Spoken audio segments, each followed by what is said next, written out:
Menjelaskan informasi penting dalam teks non-fiksi. Teks non-fiksi adalah teks yang berisi informasi berdasarkan fakta atau kenyataan. Teks non-fiksi dapat dipahami isinya jika kita dapat menggali informasi teks tersebut.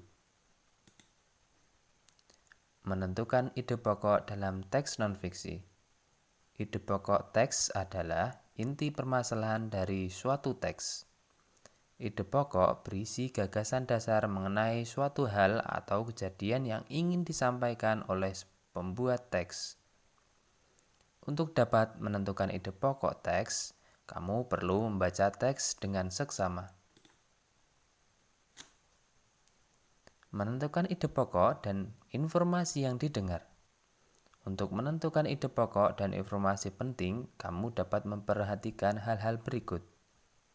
Dengarkan teks non-fiksi yang dibacakan dengan seksama. Catatlah kata-kata kunci yang terdapat dalam setiap paragrafnya serta gunakan kata tanya apa, siapa, di mana, kapan, mengapa, dan bagaimana untuk membantu menentukan ide pokok dan informasi penting pada setiap paragraf.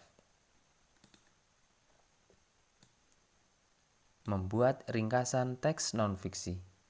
Menyajikan teks non-fiksi secara lebih singkat dengan mengambil intisari atau ide pokok dari teks. Hal-hal yang perlu diperhatikan saat membuat ringkasan teks non-fiksi. Yang pertama, membaca teks non-fiksi dengan seksama. Yang kedua, menentukan ide pokok setiap paragraf pada teks non-fiksi. Selanjutnya, menyusun ide pokok tersebut ke dalam beberapa kalimat menggunakan bahasa sendiri.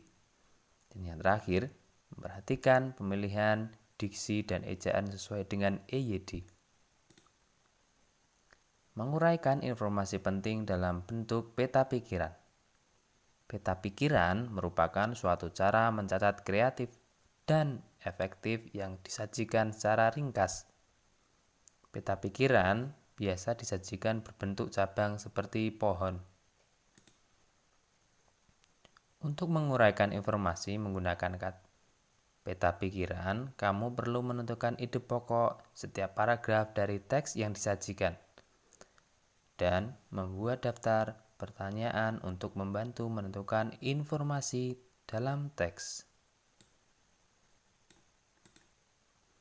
Mempresentasikan informasi dalam peta pikiran yang telah dibuat. Perhatikanlah hal-hal berikut. Sikap tubuh yang tetap tegak ketika presentasi. Adanya kontak mata dengan pendengar. Penggunaan lafal dan intonasi ketika menjelaskan. Pemilihan kata yang tepat ketika mengucapkan salam pembuka dan penutup.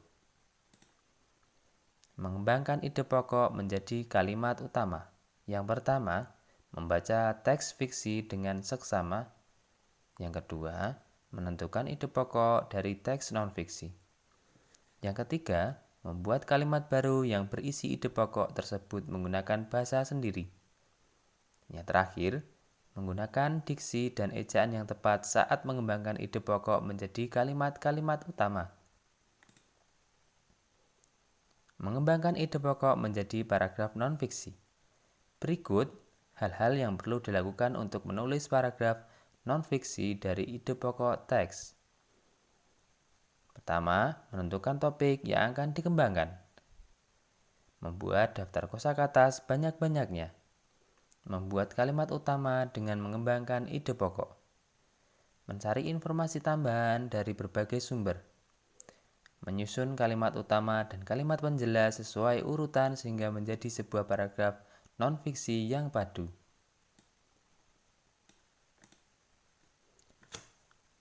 Membuat ringkasan berdasarkan ide pokok dan informasi penting. Berikut hal-hal yang perlu diperhatikan saat membuat ringkasan teks non-fiksi. Membaca teks non-fiksi dengan sesama, menentukan ide pokok dari teks non-fiksi, menyusun ide pokok tersebut ke dalam beberapa kalimat, memperhatikan pemilihan kata dan ejaan. Menggali informasi dengan membuat pernyataan. Hal yang perlu dilakukan untuk menggali informasi dengan membuat pertanyaan adalah Membaca isi teks dengan sama. Membuat kalimat tanya yang berkaitan dengan isi teks tersebut. Melengkapi informasi teks non-fiksi yang dibaca. Untuk melengkapi informasi teks non-fiksi yang dibaca, kamu perlu memperhatikan hal berikut. Pertama, membaca teks dengan sesama, menggarisbawahi kata kunci atau ide pokok pada setiap paragraf teks, menjawab pertanyaan yang diberikan,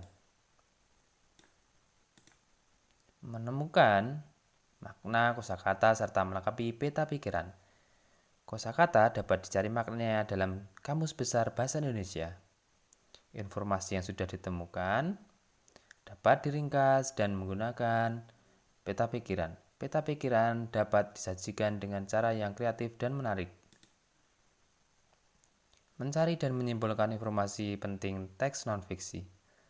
Pada pembelajaran sebelumnya, kamu telah belajar menyimpulkan informasi dari teks non-fiksi. Cara untuk menyimpulkan artikel sama dengan menyimpulkan teks non-fiksi. Membuat peta pikiran. Langkah-langkah membuat peta pikiran. 1. Tuliskan ide pokok dari setiap paragraf. 2. Temukan kata kunci pada setiap paragraf. Rangkailah ide pokok atau kata kunci tersebut menjadi sebuah bagan. Catatlah informasi-informasi penting dari teks. Perhatikan contoh peta pikiran berikut. Contoh ekosistem, pengertian ekosistem, keseimbangan ekosistem, dan komponen ekosistem. Ini menjadi satu kesatuan dalam membuat peta pikiran, artinya kait dengan ekosistem. Menyajikan ide pokok, informasi penting, dan kesimpulan teks non-fiksi. Ayo menyajikan ide pokok, informasi penting, dan kesimpulan teks non-fiksi. Kamu tentu sudah memahami cara menemukan ide pokok, informasi penting, dan kesimpulan teks non-fiksi. Mari ingat-ingat kembali langkahnya ya. Terima kasih, selamat belajar.